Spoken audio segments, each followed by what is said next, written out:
আপনি কি জানেন ২৩ মার্চ ১৯৭১-এ পূর্ব বাংলার মানুষ এমন একটি কাজ করেছিল যা পুরো বিশ্বকে নতুন বার্তা দিয়েছিল?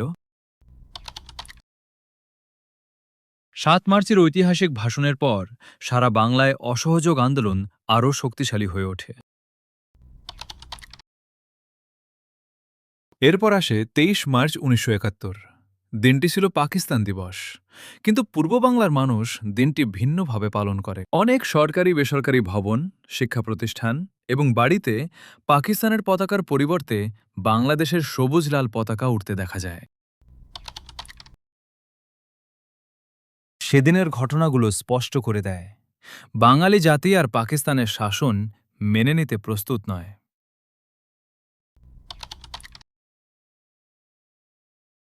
এরপর ইতিহাস আরও কঠিন এক অধ্যায়ে প্রবেশ করে।